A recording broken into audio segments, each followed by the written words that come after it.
Guys, good morning. Good morning.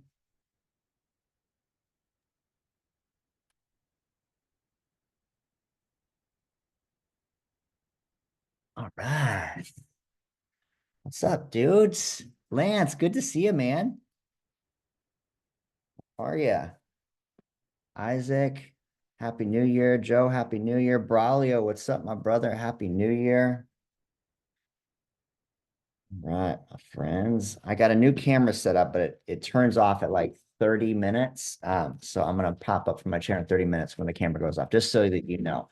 So it's figuring out some of the technology on it. All right. I know we got a few other guys that are traveling this week, but I'm looking forward to connecting with you all. Let's kick off with a couple wins. Brawley, I think you hopped on first, my friend. Why don't you give me a little download? What's going new in your world? Hey, happy New Year's, brothers. So, my win for this, well, officially for 2024, since it was yesterday. I started off that year right, strong with it. I started my year strong with it, a good workout, which I was getting a little creativity. So when I started doing this workout, which is kind of new, so I did a barbell squat. But in my inner bitch voice was telling me, no, Bradley, don't do it. Just go to the safe and secure route. I was like, you know what? No, I'm gonna do it. And if I fail, I fail. So I did 20 reps. So what I did, I put the resistance bands on the barbell squat. Did 20 of those, and it was hurting my legs pretty bad. That is the best way to start the year, my friend, is with some pain and suffering. Good work, Braulio. Yes, sir. All right, my friend. Lance, I'd love to hear your update, man. What's going new in your world? How's life? Happy New Year to you. Hey, Happy New Year. Um, I guess my winter, what's new is recently just got back from Breckenridge, spent Christmas week up there with my girlfriend and I. Got to connect with a lot of family as well.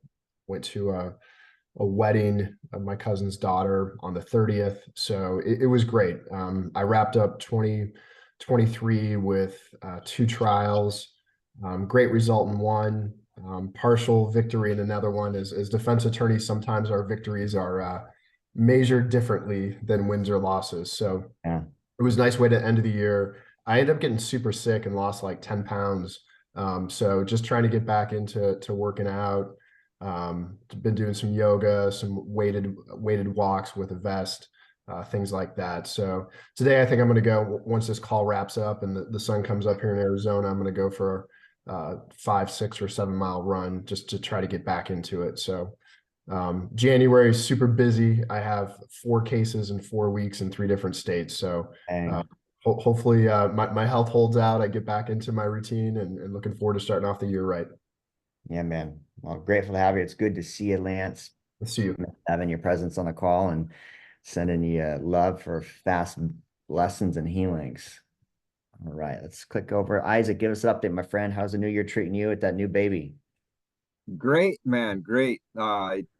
The most received question that I've gotten since having and bringing home little baby is, are you getting any sleep? And my wife and I are truly blessed that little Asher, out of the last 3 nights, he slept for about 7 hours straight through the night. So, at just at 3 weeks old today, he's already starting to get on the right track with giving mom and dad a good amount of sleep at night. So we're super blessed.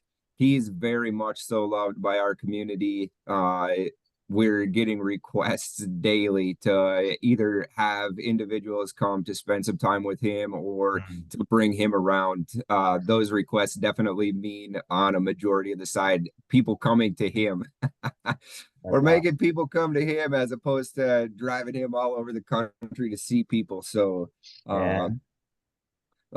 couple of wins for me for the end of the year is that my wife and I hosted a good friends dinner the other night. What's Tuesday? That was Saturday night. We had 3 friends come out to the place. I cooked them all dinner. We cooked up some fresh walleye that one of the individuals from our community blessed my wife and I with and hosted them. They're not outdoors men and women in the family. On the fishing side, at least, dad hunts pheasants quite a bit, but does not fish. So to bring a fresh meal of fish to them was a blessing for my wife and I. I ended 2023 on a real high note. I had just finished tracking. 2023 was the 7th year in a row that I read my Bible cover to cover in my daily reading plan. I missed in 7 years, I've missed 5 days of that daily reading plan. So that's a pretty legit win for me to have under my wings. And I actually restarted it yesterday morning. So we're just kicking off 24 with the Lord and some blessings from his word. So Good, man. those are my wins, man. I welcome Bro. to 2024 and happy new year, gentlemen. Thank you, Aaron. Grateful to have you. Mr. Dalton, love to get your check in, my friend. Morning, guys. I went out early this morning to leave some donuts at my friend's doorstep. It's his birthday, so I'm Okay. out and about here. Haven't looked in the mirror, but I'm sure I'm looking amazing. So anyway, we had a good 9 days at Orange Lake Resort in Orlando.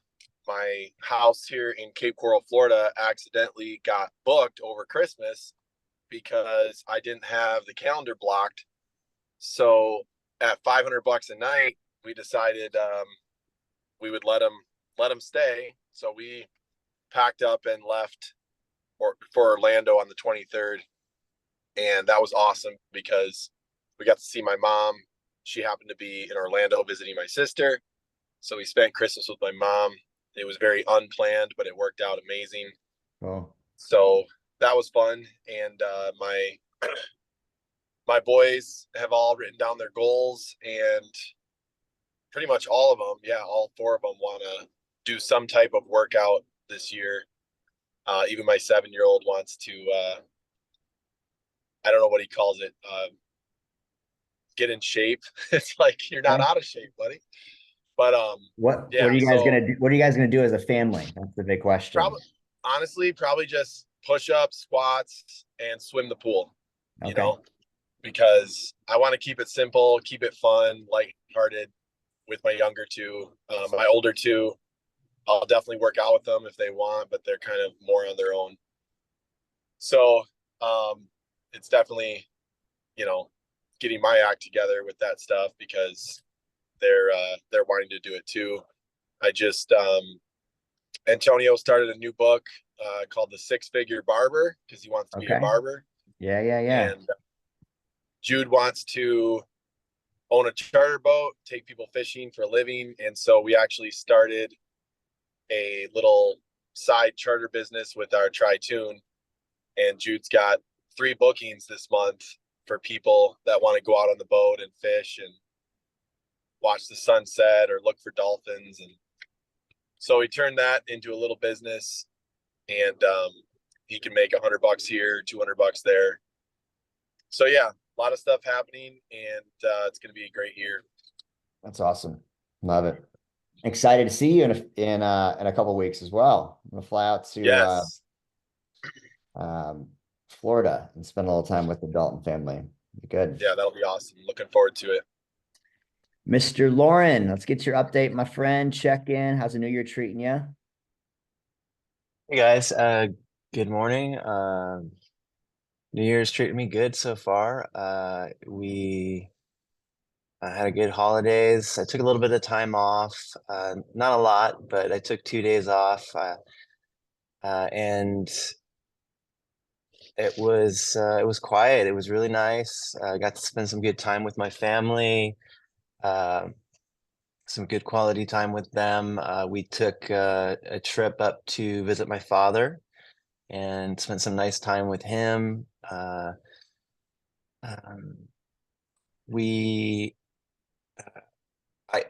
also got to use this time to work on my goals for the following year, and got a lot done with that. and was able to share it with my brother.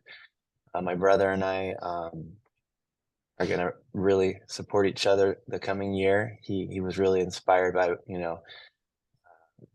by our talk. And let me see what else. I signed up for a Spartan and trifecta for the year. Nice. Locked down on that, committed to a few different races that I'm going to be running, and I enrolled a couple friends to join me, along with a marathon. I'm going to be running my first actual marathon in Long Beach Okay. in October. Yeah, I decided to do that as well. Okay. And you say And actual because the other ones have not been sanctioned. well, they're not like official.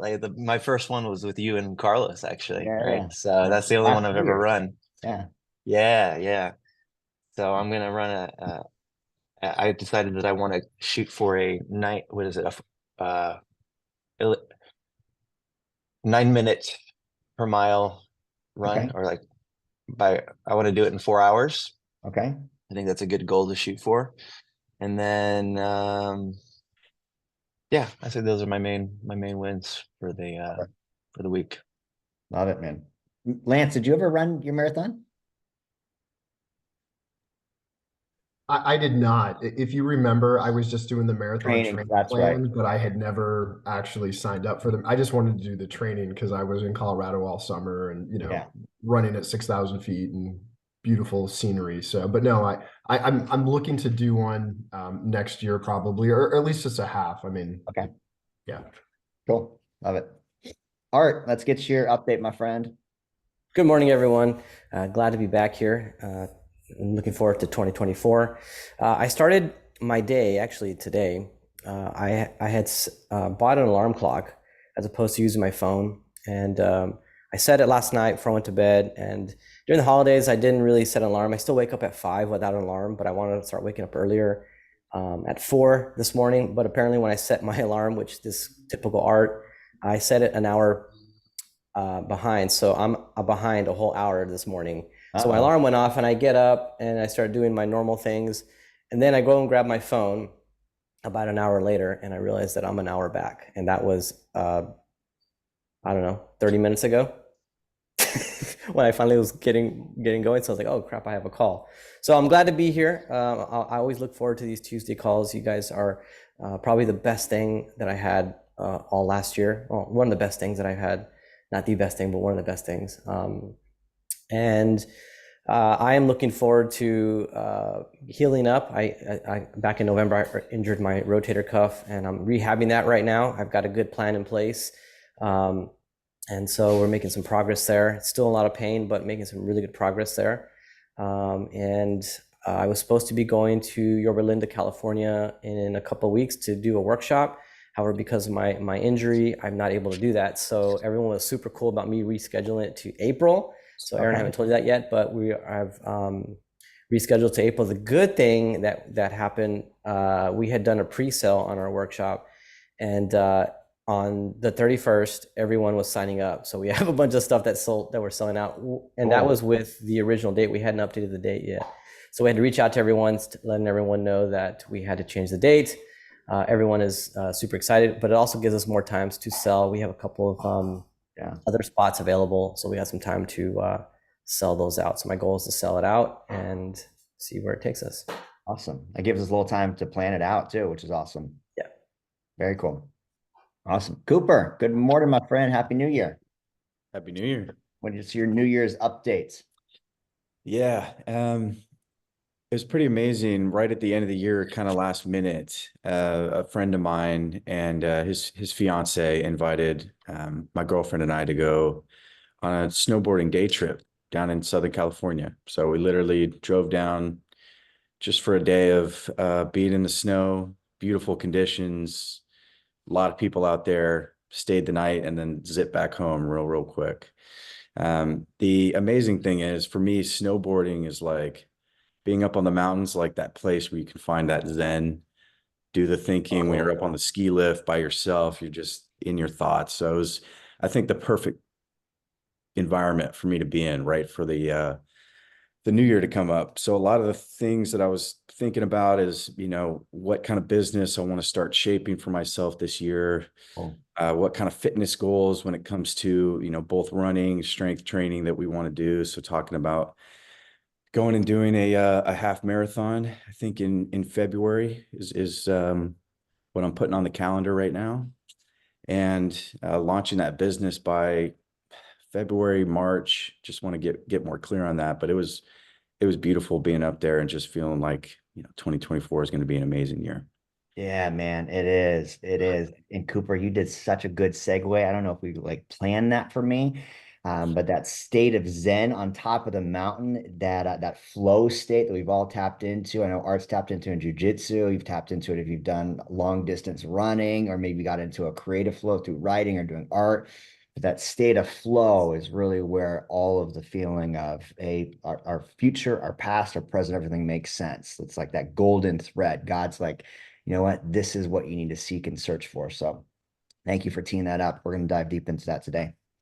Awesome, friends. All right, hang tight real quick because I got to turn on this recorder and so it doesn't turn off on us.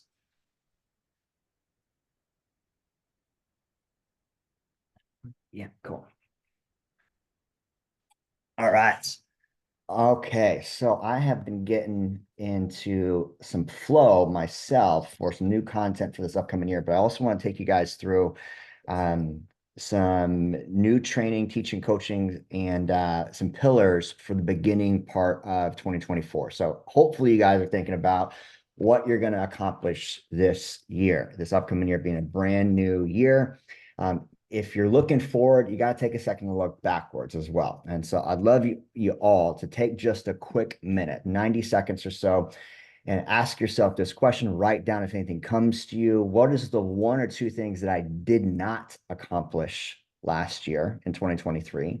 And what got in the way? And just take a minute, quiet second on that to reflect on it. Look back at the 2023 year. If you need to pull up your calendar, if maybe you've got a couple things that are haunting you, what is the reason that you did not accomplish the one or two things that you said were important? So not little stuff, but what were maybe the one or two things that you did not get done or didn't get done to the way that you want? The level of excellence, execution. What's something you did not get done?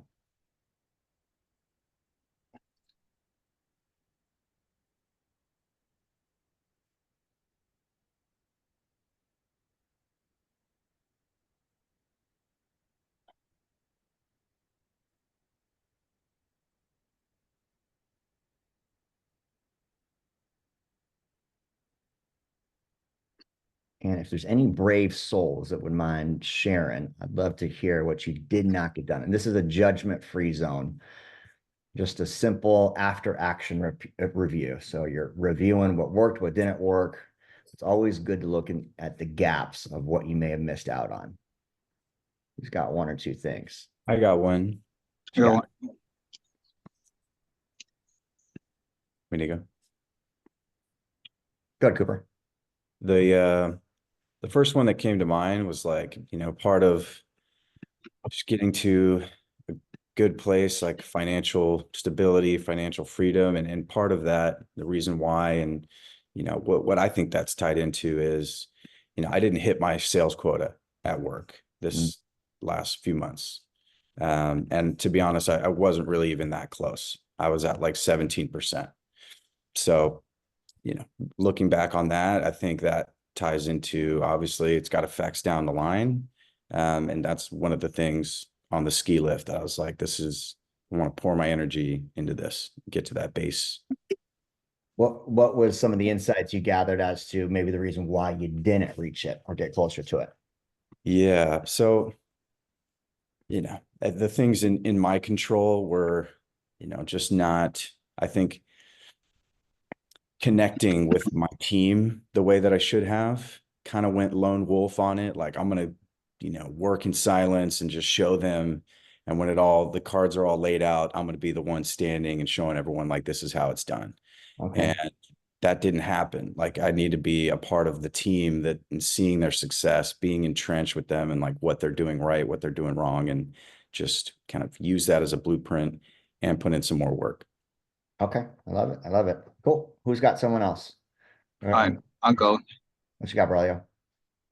So for 2023, I had a couple things that I wanted to do, but I didn't reach them, and I was disappointed myself. But the things I wanted to do last year. So key thing I wanted to commission as an officer from my military side, and for me to commission as an officer, I had to take the test called AVQT, which I didn't even came nowhere close to taking it. And the reason why I didn't take it because I didn't have a proper failure to have a proper scheduling and structure on study habits, and I got complacent. Okay. You got so you identify you got complacent, didn't have Yes. good study habits. You knew you had a timeline for it. You just didn't do the thing. Yes. Okay. Cooper, can you relate to that at all? You knew you had a timeline for like quotas, measurements, sales goals, but you just didn't do the thing. Yep. Okay, cool. Who else has got something? I got something. What you got? Saying that I'm gonna read this book consistently and not reading it consistently. It's like, Okay. what the heck? It's like, I think, was it Cooper that said, the things you can control? It's like, I can read a book every day, right? For 20 minutes. It's just so mind blowing how these little habits are so, I wouldn't even say difficult to achieve. It's just, and I don't have a list of things that got in the way. It's me. I get in the way of myself. So, so I have committed to reading this in a year, Bible in a year. So kudos to Isaac for being on his 8th year. That's iron sharpening iron, or a kick in the butt, if you will.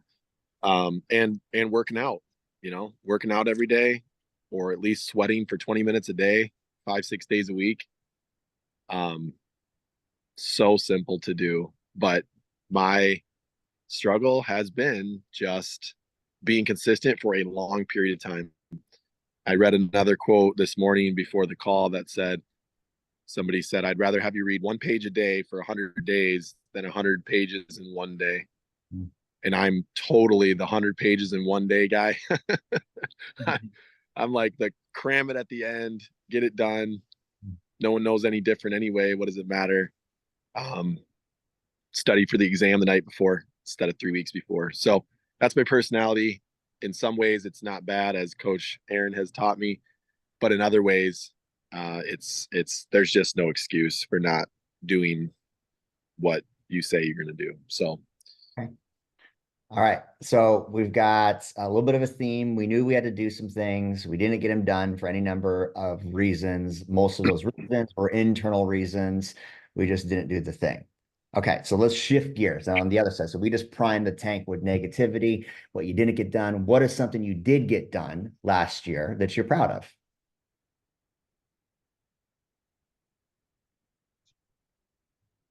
I'll go. I launched my online mentorship for dog trainers. And that was something that I had been sitting on, an asset that I've been sitting on for a really long time. And Aaron, you really helped me out, really push it out. You gave me a date. You said you were going to do it June 15th. I think that was back in March. I think that was in April, May, June. No, it was in May.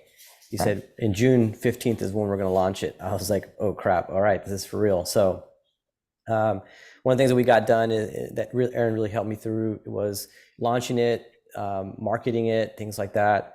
I think in that first month, I think we collected $40,000. Which was amazing. The second go round wasn't as great, probably because I thought, oh, the first one came easy, the second will come easy. Well, it didn't come easy. So that was a really good lesson. So that I'm really proud of that I released that. So that was a lot of fun. What worked in that, Art, as we're looking back and extracting some of the lessons from it, what worked in your ability to execute on something that you previously had procrastinated on? I think just getting out of my head, having the confidence to say that this is going to work, because it was never finished. It was never perfect. And I remember you telling me, no one's going to know on the other end. At the end of the day, no one's going to know that it's not finished. You just kind of, because there was a lot of stuff that I wanted to do. I wanted to put some stuff at the end. You're like, just put it out there. You just go with it. No one's going to know. And you were exactly right. No one knew that I hadn't technically finished it. We just kind of finished it as we went through it, and people loved it. And so, it was just a really cool thing to experience, because I was so nervous, so in my head, like no one's gonna like it, imposter syndrome, things like that. But people enjoyed it, and yet I still feel like that sometimes. The imposter syndrome every once in a while. So That's normal. It's never going to go away, by the way, for any of us. It will be there for the rest of your life. It's a real thing, because you are an imposter, and anything new you're doing, you're the new guy, you're the novice, you've never done it before, you're inexperienced, you need the reps in the set, so you are an imposter. And so it makes sense that you feel like an imposter, and that's okay. Cool. Who's got one more that of something you did do last year and you feel proud of? I got one of those. Cool. Very relatable to art. But I launched my fatherhood podcast, and so many reasons that were mostly ridiculous of why I delayed and procrastinated and waited. But it's launched. It's got 5 episodes. I got 4 recorded, not yet published, 2 scheduled interviews for Friday. And again, I'm nervous and hesitant, but I'm thinking of starting to drop these every week now, since I'm about 10 episodes ahead. I was doing them every 2 weeks because I was afraid I was going to get behind in the consistency of publishing them. But definitely imposter syndrome. After almost losing my patience in the car yesterday with my kids for 5 hours, I'm like, why am I trying to help fathers when I need help myself? But that's just that, like you said, you're going to have that forever. So I don't feel like I've arrived or mastered anything, let alone trying to help other dads, but I'm doing it anyway. So I am proud of that, because I don't have any plans of slowing down or stopping. So good. It's good. Love it. So you created an artificial timeline on it. You got some help and support in the community. You built some consistency for yourself on it, and then you should literally sent it. Love it. Good job. All right. I love that. So there's patterns here, right? And what I notice about the things that we don't accomplish, and tell me if this lands for y'all, is the reasons we don't get things done is because there is a perceived skill that is higher than where we're currently at. And so it creates a feeling of procrastination or anxiety. I don't know how I can get this done. I don't know if I can achieve it. What if I fail? There's a fear of rejection built around whatever it is. And so it can be salespeople not picking up the phone and calling. It could be not getting the taxes done. It could be not posting the podcast, not launching the course or offer. There's a feeling of incompetence as we approach whatever that thing is. And that's very real. It feeds into our insecurity, our imposter syndrome, and all the other things that make up our human experience. The things that we do get done, there's a belief that, you know what, I think I can do this. There's a challenge skill matrix that is very close together. Like the challenge is hard enough, but not too hard. And my skill is high enough, but it's not too much where I might get bored. If we have too much skill and not enough challenge, that's where we procrastinate. And I know that we've all procrastinated. That's why deadlines work for every single one of us. Deadlines increases the feeling of, oh, now I have less time. Can I get this thing done? Think about any perceived or real deadline that you faced in your life. You got more done in the last minute than you got in the front half of the game, correct? I think this goes every single one of us. There's a science to it, and there's a science that you can manufacture, which I'm going to introduce you to, and it's going to be really the big concept for this year. So I'm going to go a little mad scientist with you guys for just a second. I'm going to bring it down to the ground. I'm going to expose you to the big idea, And then we're going to bring it into practical, tactical. I'm going to give you 2 tools I'm going to give you today that will allow you to work on for next week. One is going to be the curiosity wheel, and one is going to be your four corner learning model. So any one of you and every one of us that did not achieve what we wanted to in 2023, it's because we didn't learn how to achieve what we wanted. It's as simple as that. We just didn't know how to do it. We didn't know how to do it. And when we face the feeling of inferiority by not knowing how to do something, one of 2 things happens. One, typically we procrastinate, creates anxiety, frustration, irritation, and distance. The second thing of us, we can use that as a trigger to learn the stackable skills that we need to learn so we can take on the bigger task. Perfect example of this, 100-mile run. I set a goal last year to run 100 miles, and it took all year to train for it. If I would have set out on January 1st of 2023 last year to go run 100 miles, I would have failed. I would have not made it. I would have created a whole bunch of reasons why I wasn't successful, why it couldn't be done, why it was impossible. I probably would have procrastinated. I probably would have had a lot of anxiety around it. It just wouldn't have also been physically possible. But what I did over time is I stacked small stackable wins, victory stacking over the course of the year. So it made the big, large thing at the end of the year much more easy. It almost made it automatic, like my identity was attached to it. And that's basically all we're going to be breaking down here. So let me show you where my holidays have been spent. And again, I'm going to give you the big idea, and then we're going to get practical, tactical, and bring it down to the ground here. Screen. So you are looking at the 4 forces that drive your life. And this is a mental model that begins on the premise that you and your identity, who you are as a man, is built on 4 frameworks: your mental framework, your physical ability, your spiritual knowing, and your emotional accessibility. These 4 parts lead up to the 4 parts of being a human: mental, physical, emotional, and spiritual. The 4 parts make the one. That's the big idea. If we know that the 4 parts make the one, and all of the one that we really want to drive towards is essentially driven by motivation. So when I hear Mr. Dalton talk about not being motivated to exercise, but is motivated when the timeline is short enough to get something done, we're essentially talking about drive and desire. Those drive and desires come from one of the 4 parts. From a very spiritual level, if we want to look at where desire comes from, the root of it is Latin. It literally means of the Father. Desire is built into our physiology. We have primal desires, physical desires, excitement, arousal. We have intellectual desires for significance. We have emotional desires for connection. We have spiritual desires for connectedness and oneness. If we can start to identify what is our desire and what we're desiring, we can start to build frameworks, plans, and processes to feed the desire so the desire feeds ourself and our identity. This is the big idea. The smaller ideas broken out into desires are that motivation, desire, drive are goals, our intrinsic and extrinsic motivation, and our ability to persevere through hard tasks.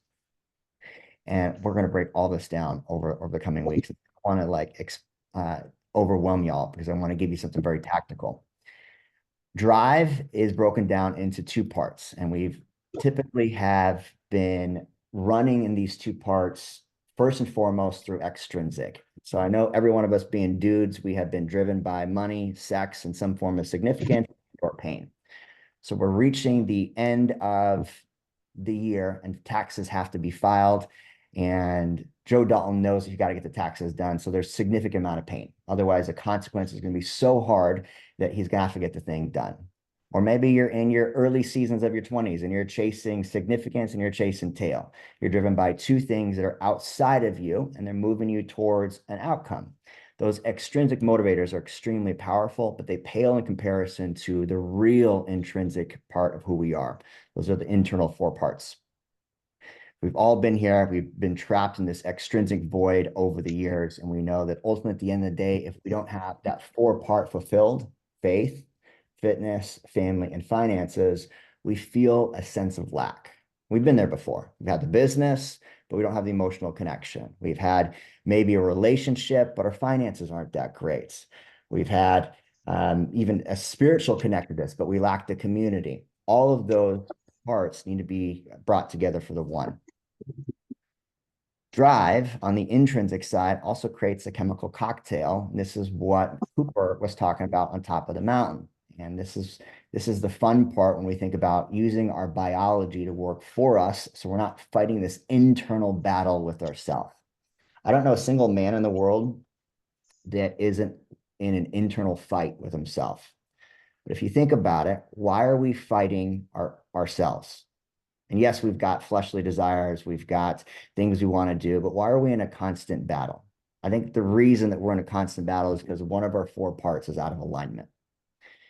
If we put ourselves in states where we can get our chemistry to work for us rather than against us, like on top of a mountain when you are snowboarding down the hill and your self disappears, you're in that state of flow, you have perfect clarity, you have extreme focus, there are zero distractions, you're excited, you're fulfilled, you're fully present. That state of flow shows up in so many other places, and it's in that state of flow that others connect with us the most. Think about the last time you connected with your wife on a beautiful and intimate level. You guys were in a state of flow together. There was no ego. There was no problems. There was just total presence. Think about when you've been in a creative state, either through your mindset, your meditation, your exercise, writing. I imagine, Lance, when you get into leadership roles and you're working through a case and you're deeply studying something, time just disappears. That state of flow is where the best parts of ourselves show up, not only for us to where we feel really good, but they show up for the rest of the world. When we see that in others, what does it do? When you see someone in the best parts of themselves, what does it do for you inside? Think about that. Think about the last time you were inspired by creativity, art, romance, magic, whatever it was. When you see somebody operating at their best and highest, what does that do for you? That little bit is exactly what we're pursuing in our life of fulfillment. And the journey for that begins with the curiosity wheel, which I'm going to take you guys here in just a second. I think the reason why so many of us struggle and are frustrated and are irritated, and we reach the end of the year and we're like, man, I got some things done, but I didn't get done nearly enough. And we spent so much time procrastinating, distracting, and avoiding doing like what our heart really calls, is because we've forgotten how to learn. And this is going to be the big lesson drop on this, is how do we learn about ourselves, create that curiosity, that interest, and that internal creativity in such a way that we never stop the growth cycle. Think about kids. This is the aha moment. I was spending some time with some younger kids over the last couple of weeks, and a 4-year-old, a 3-year-old, my new little buddy Luke, and a 9-year-old. And they all share these like same similarities, that they have unlimited energy, so much vitality, curiosity, and awe. But if you think about what they're actually growing through right now, it is an incredible load on the system. They're growing physically at a higher rate than more than they will ever in their entire life. Like they literally grow from like little baby toddlers all the way to their full grown height within the first 10 years. They're learning to speak, communicate, socialize, language, string sentences together, perceive the world, interact in the world. All of that from a cognitive standpoint is a significant load. But how is it they have more energy, more happiness, and more joy than 99% of adults? Have you ever thought about that? It's amazing. You look at a little kid and they're going through potentially more stress on a physical standpoint. They're growing at an exponential rate in their learning capacity, their emotional capacity, their spiritual capacity, and their physical capacity. But yet they approach the world with so much more awe and wonder. I believe it's because they stay in a constant state of curiosity. Everything's new to them. They're interested. They're excited. They're enthusiastic. They look at the world without knowing everything. And so they're constantly trying to figure things out. Most of us adults have adopted our problems as our framework for the world and our perspective. And so we look at what we don't have rather than how can we create what we want. Think about the imagination a kid has, a child has. We look at everything like a box of crayons. How can I create from this? When you look through the world through the lens of creativity, it opens up a whole new opportunity, just like being on the top of the mountain where you're looking at life from a new perspective. You're not in it, you're above it. And so the journey for this, the journey for all of us, my friends, for increased vitality, greater energy, unlimited motivation, passion, purpose, excitement, and for you to really live your life of mastery and fulfillment, because that's everything that we do want ultimately, so that you can be the beautiful butterfly that inspires greatness in others, is to begin with what you're interested in. Truly, to begin with what you're interested in and figure out the intersections of where your curiosities and your passions can solve the problems for the areas of pain in your life. And so, once we're going to walk through next, I'm going to give you guys a little bit of a rundown on this. Curiosity builds an intersection between pain and passion. So when you are curious about what causes you pain, if you're curious about what causes you pain, and we all have lists of things that are painful in our life. Not having enough money is a pain. Not having a beautiful woman is a pain. Not being in the shape that we want is a pain. Not being able to travel the way we want is a pain. When your pain and your curiosity come together, you can develop passion.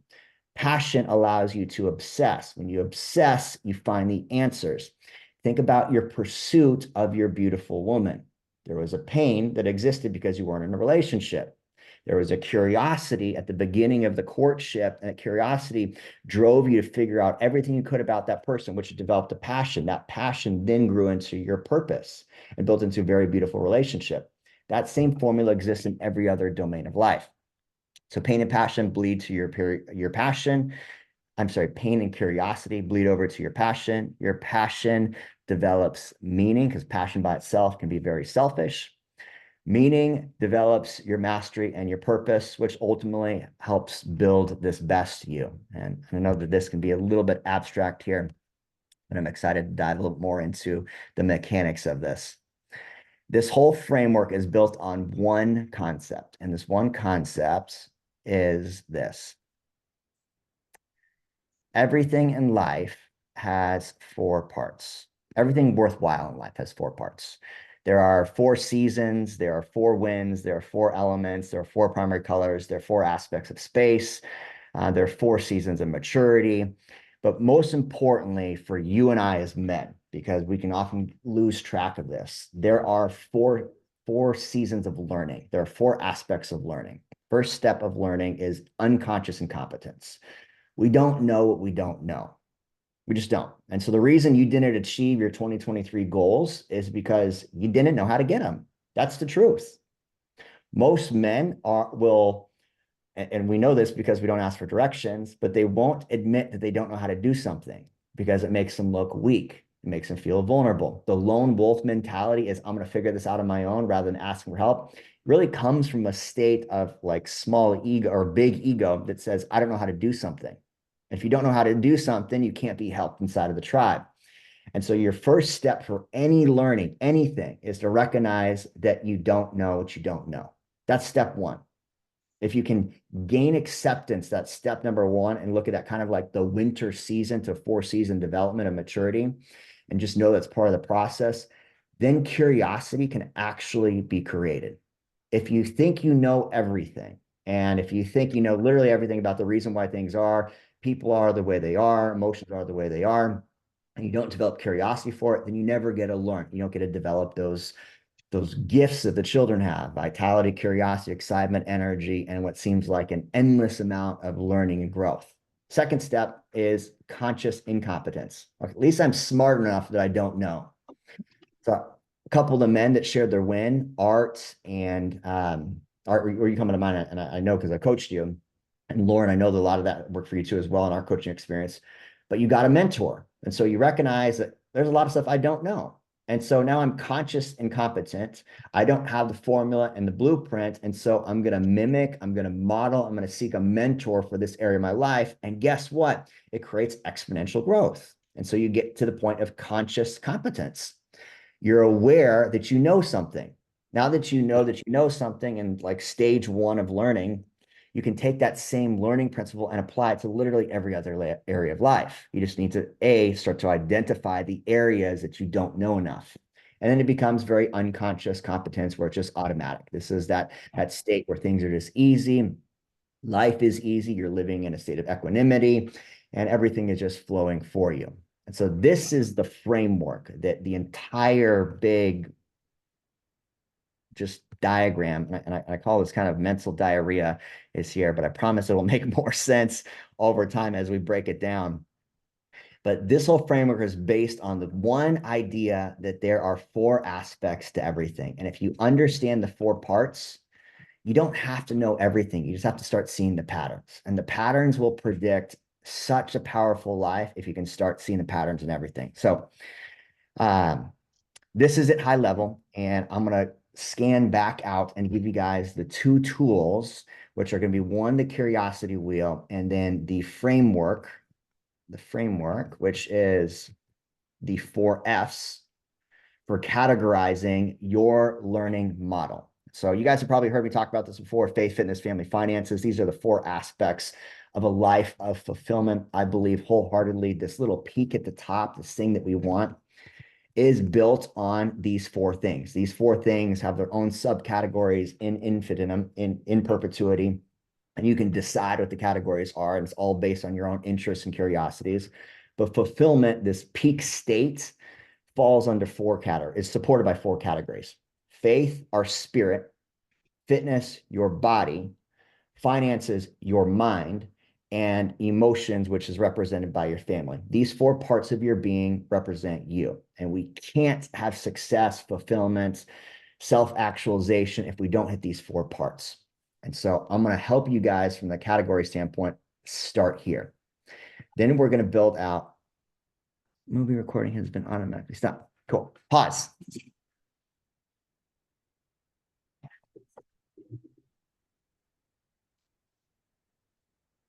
Okay. Figure out. I got to learn how to work my camera. And we're going to build out your framework for these 4 F's. And the framework begins with identifying the peak, building out pillars, creating a process, and then developing a daily, weekly, and actionable plan that support this vision and mission. So we're going to break that down here next. Let me pop on over to another screen. Is that making sense kind of so far? Everything I exposed you to? I'm excited about it. Let's see. Cool. Shit. All right. I'm going to send everybody this link, which is a down low, which you can grab. And the first place that we're going to start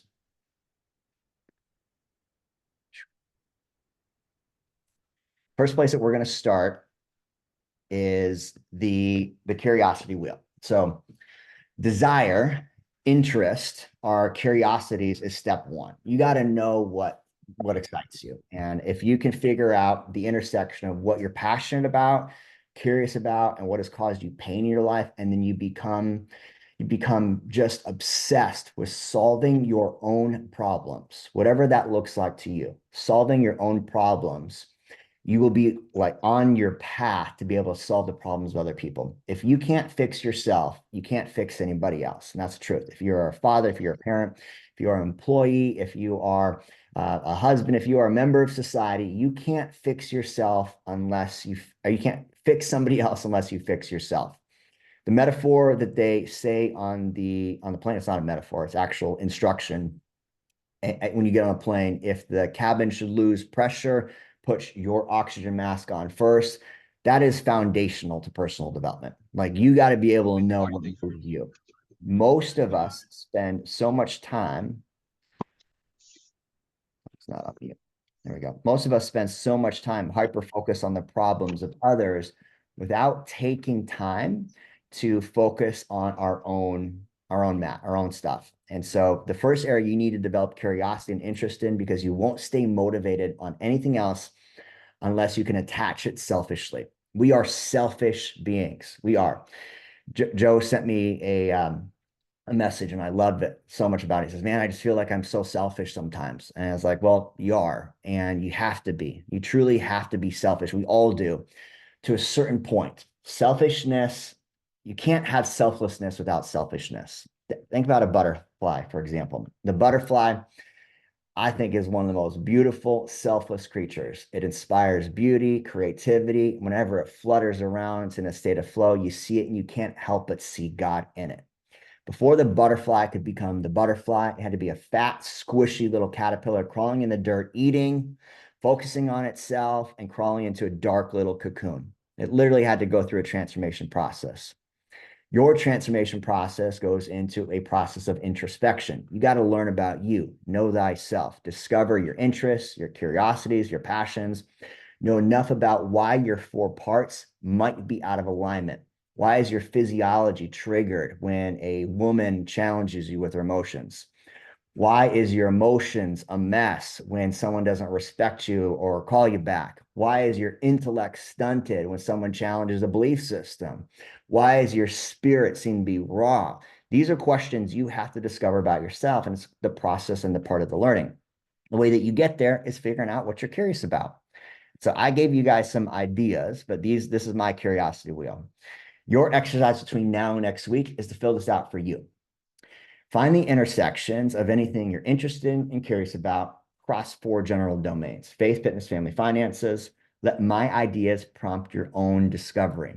Once you've got the ideas laid out, take some time to draw some lines. Draw some lines across multiple interests. The multiple interests will have intersections. When you see multiple lines cross in one spot, that'd be something I'd do a Google search on. Maybe read a book on, listen to a podcast on. Ask yourself some deep, meaningful questions. If I became a master in this area, in this domain, would it solve my problems first, be selfish, and would it solve the problems of those around me?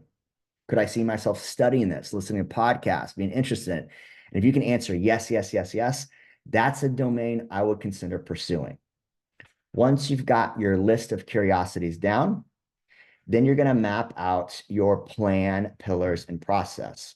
So I've got a blank sheet here for you, but you can put each of your individual pillars. 4 pillars support the peak. So the peak is the ultimate state of whatever it is that we want. If we want greater faith, greater spirit, we need to define what those pillars look like for us. These are my pillars, but you're welcome to borrow them if you like.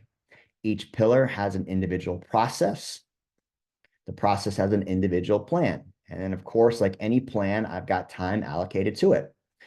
So in order for me to grow in my prayer, scripture, fasting, and teaching to ultimately support the identity of a greater amount of faith, I need to devote a plan of 20 minutes daily to getting quiet time and spending time with the Lord in prayer.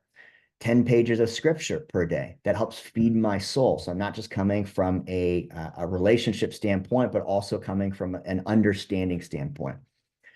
Choose something to fast from once per month. This is an action that I can do. I know that when I do actions, it feeds my confidence and competence. It's a small victory. And so the reason that I could take on a 100-mile ultra marathon is I stacked a lot of small actions, running a mile, 2 miles, 3 miles, 5 miles, 10 miles, 100 miles, consistently, that fed the greater whole of what I wanted to accomplish.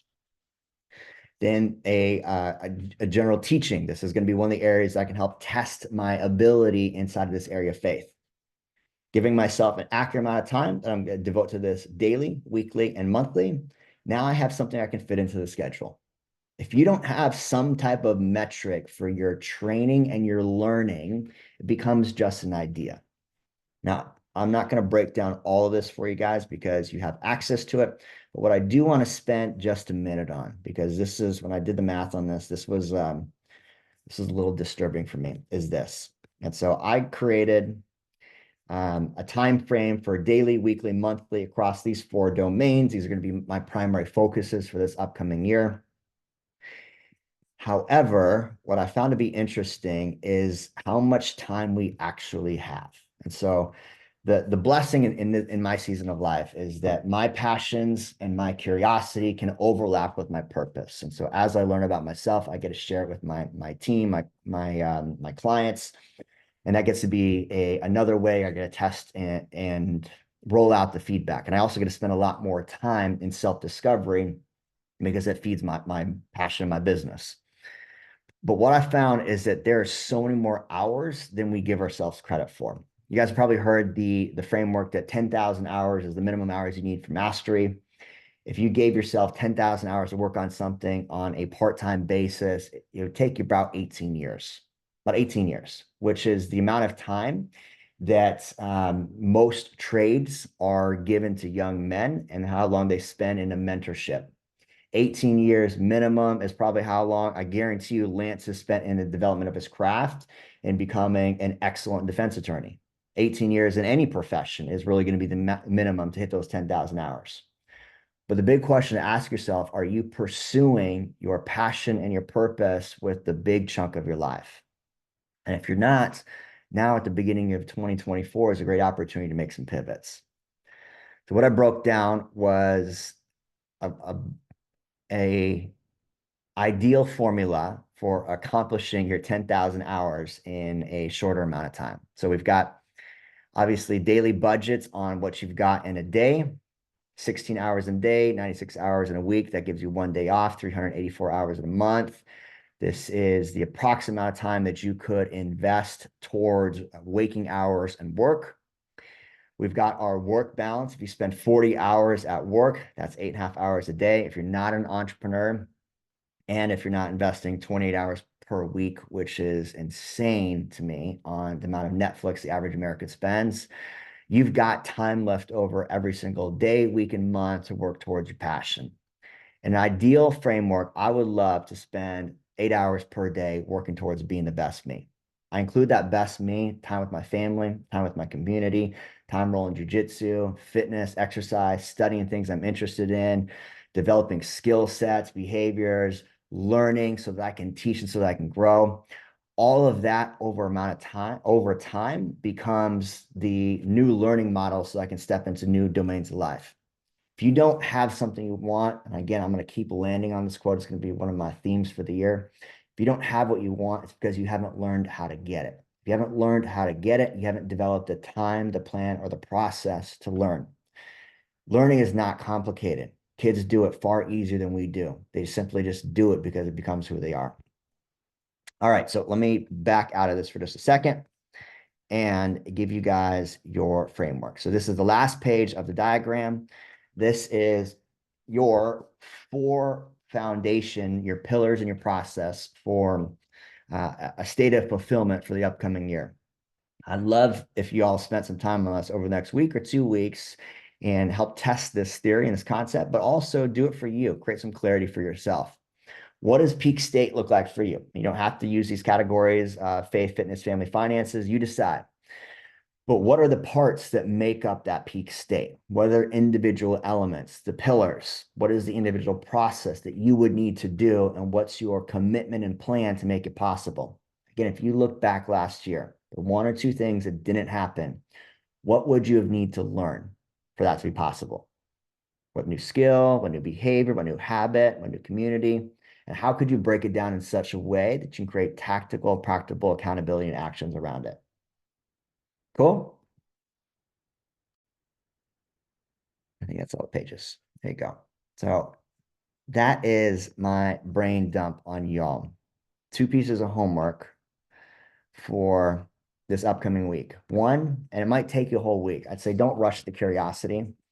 I've been accumulating curiosities for the better part of 10 years, and you're going to continue accumulating those for your whole life.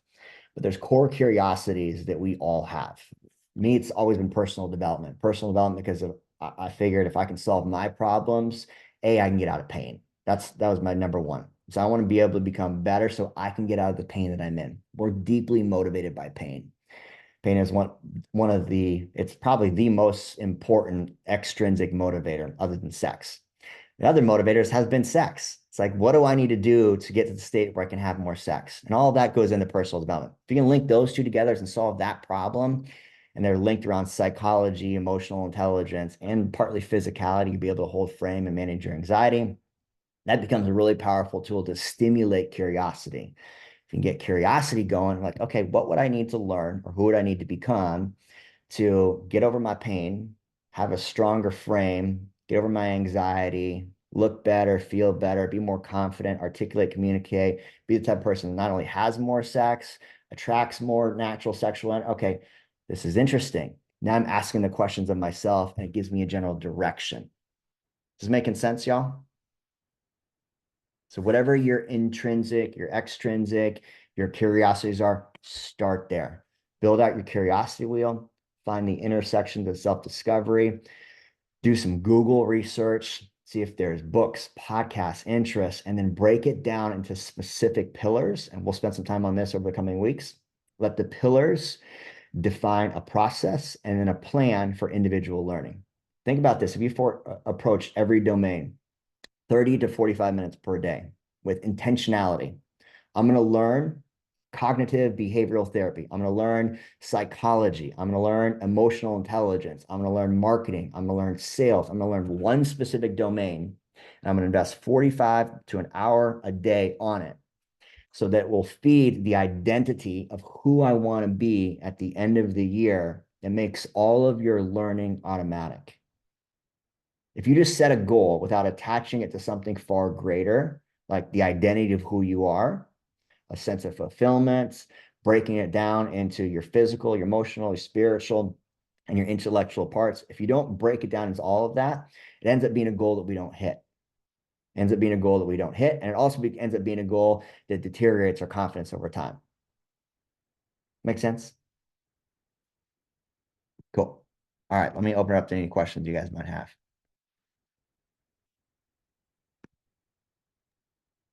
So you built that whole framework. Like, is this kind of the culmination of a lot of the things that you were talking about you've been working on? This is a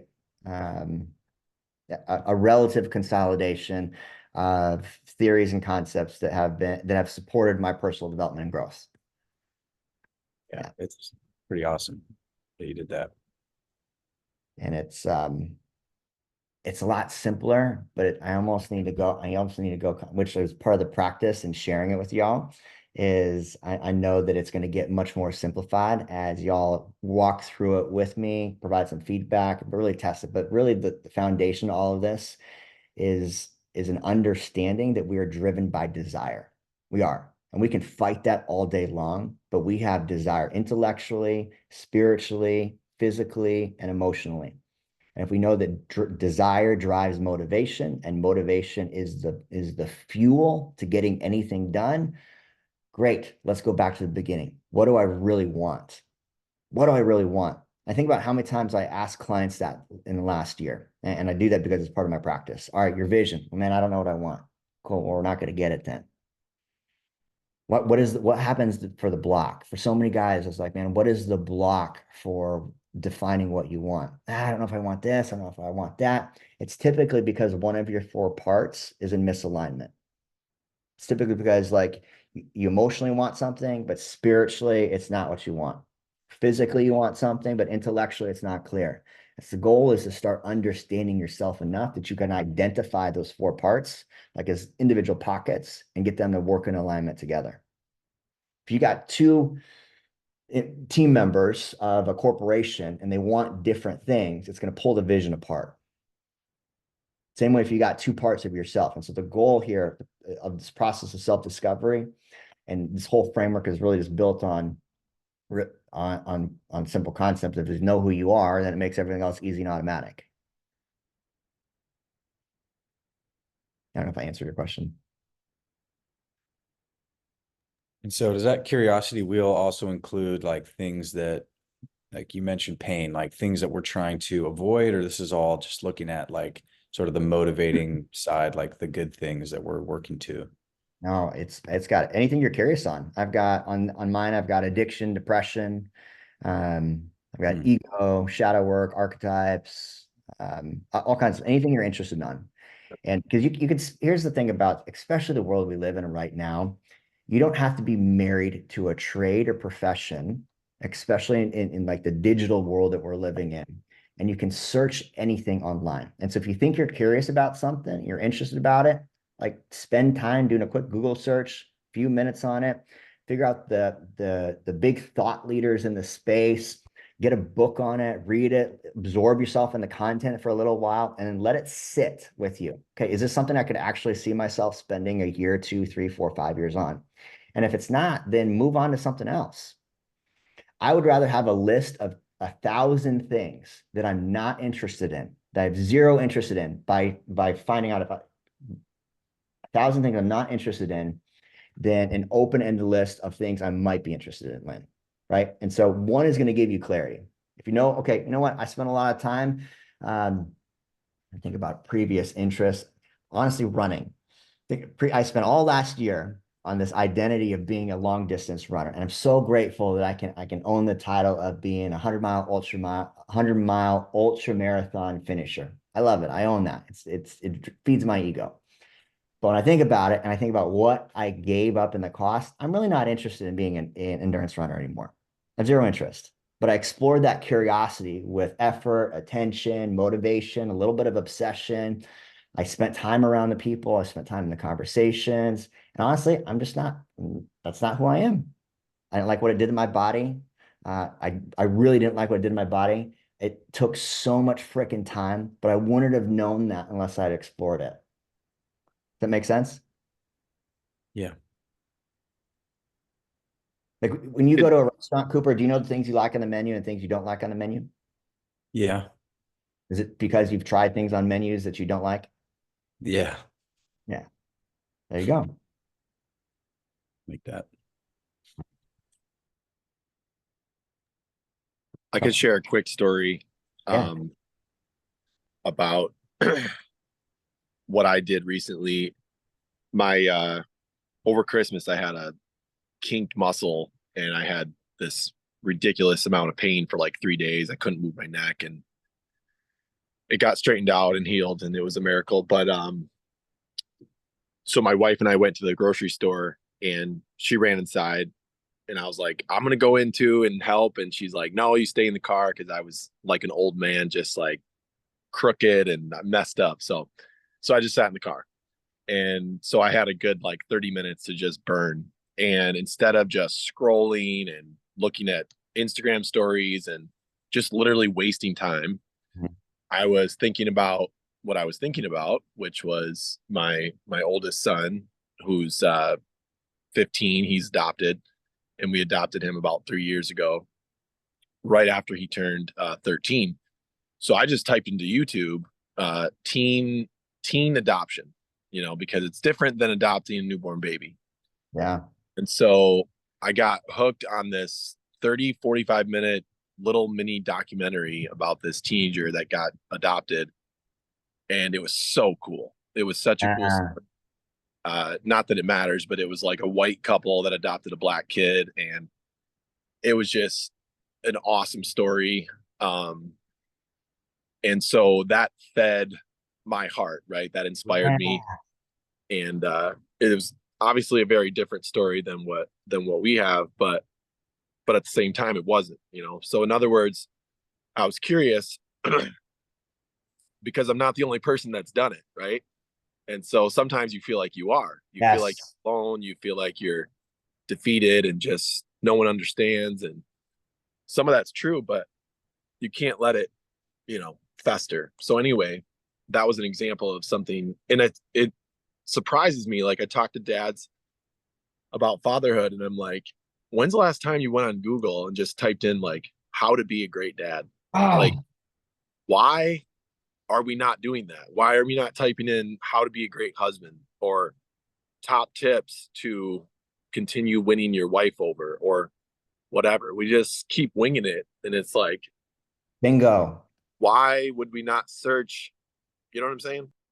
In any domain of life. And so when your problems show here's the big aha. You look at a little kid and you present him with essentially could be a room full of problems, and put him in a room, and there's toys, there's things, whatever. You put him in a room and he finds infinite reasons to stay engaged and excited. The game was like, I'm thinking about Luke. So Luke is little, he's like 3. He's just a cute little turd.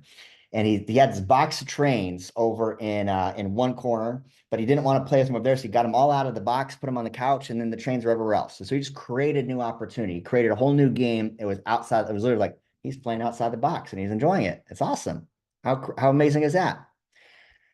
We as adults spend more time focusing on our problems rather than creative or imaginative ways that we can solve our problems.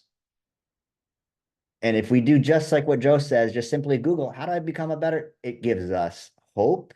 It creates curiosity. It builds some excitement. It also creates a little bit of obsession. Like, oh man, I actually see someone else that's got a solution. I thought I was hopeless. And now I'm going to model. I'm going to mimic. I'm going to go back to that learning model. First area is unconscious and incompetence. So I don't know what I don't know. Once we get to conscious incompetence, and you're like, okay, I'm now conscious that I don't know it and everything, I can do step one of maturity, which is I'm going to mimic somebody. Children learn by mimicking. And so phase one of like emotional development of 4 phases, by the way, there's 4 phases and everything that's great, is mimicking. They mimic. So your children mimic you, your employees mimic you, your wife begins to mimic you. We build relationship and rapport by mimicking. And so if you don't know how to do something, do the Google or read a book and find someone that has an aspect of the domain that you want and mimic them. That's it. And then create that with intentionality across every single area of your life and dedicate consistent planning towards it. Where could you be in the next 12 months if you did that with discipline every single day? You want to recognize yourself. This is the last little graph I just want to show you guys is that, just pop this up.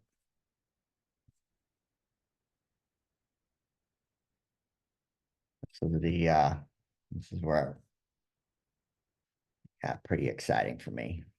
This whole thing was exciting. I got into flow as I've been building this out for y'all. This is the infinite paradox. If you stay in a state of learning, every peak becomes the point of another pillar. And so, for example, if one of my pillars is finances, and I break down what finances is, well, I know that in a business, finances and business has 4 parts. There's a finance department, there's a sales department, there's a marketing department, there's an operations department. This allows me to understand what are the skills that support those 4 parts. And so writing, publishing, the creative process, editing. Cool. Which one of these 4 areas would I want to focus on that I have some interest in that also solves other problems in my life? I love writing. Cool. This is giving me a reason to solve personal problems, also going to solve business problems, also going to solve my clients' problems. Great. I'm going to get better at the craft of writing. So I'm going to focus dedicated time to it. And as I dive deeper into that rabbit hole, it's just going to become another skill set that builds my confidence and my competence over time. I don't have to master the art of writing. I don't. I just need to understand some techniques and some strategies that make me more efficient so that I can focus on the greater problem as a whole. The greater problem as a whole is to seek fulfillment. I don't want to spend 17 hours a day just writing. That would completely cannibalize my relationships. That would destroy my fitness. That would make me a hermit. And so I know that I don't need to go all into full mastering just that one domain. I'm looking at the greater experience of life. And so again, you pull back out of it. What is the minimum viable effort? How much time would I need to invest? How much time can I invest? What's my interest level, curiosity level, motivation level to make this one technique and skill support everything else? 30 minutes, 45 minutes. For me, it's about 700 words per day that I write. That's my minimum. And that supports everything else. And then as I develop mastery in that one zone, that peak becomes another peak, and this grows into just a gigantic pyramid. This is a pyramid scheme. Welcome to my pyramid scheme. Notice the patterns. Patterns. Everything's a pattern. Everything's a pattern. And this is the other aha moment is that what kids do that we've forgotten to do as adults is that they don't learn in a linear framework. They don't learn step 1, step 2. They learn by applying this is like that. This is like that. This is like that. They're creating similarities. That's pattern recognition. If you can recognize patterns, you can see consistent principles and process across many domains. There's a pattern for literally everything. And if you understand the patterns, especially in seasons where you're like, man, how am I ever going to get through this? And I feel like I'm just getting like kicked in the nuts and like life is so hard. Great. What pattern does that represent in just the seasons of life? You're in the winter. Great. What do we do in the winter? What do we do in the winter? We take time to prepare for spring. And so if we understand that from a season level, anything that we face doesn't have to be as dreadful. So cool. All right, homework, 2 things. Curiosity wheel, build that out for next week. And then if you get ahead of it before then, start working on your 4 domains, categorizing. We'll break them down. And we're going to build this into plan and process for you guys as we step into the new year. Did you drop us the title of the first book you're writing there, Aaron? I did not. The Process of Self-Discovery? That's good. I like that. Love it. Love it. Grateful for you guys. Thank you for being here. Happy New Year to each and every one of you. Looking forward to seeing you all in the coming calls and crushing this year more so than anything. Absolutely. Peace. Thank you. See you, gentlemen.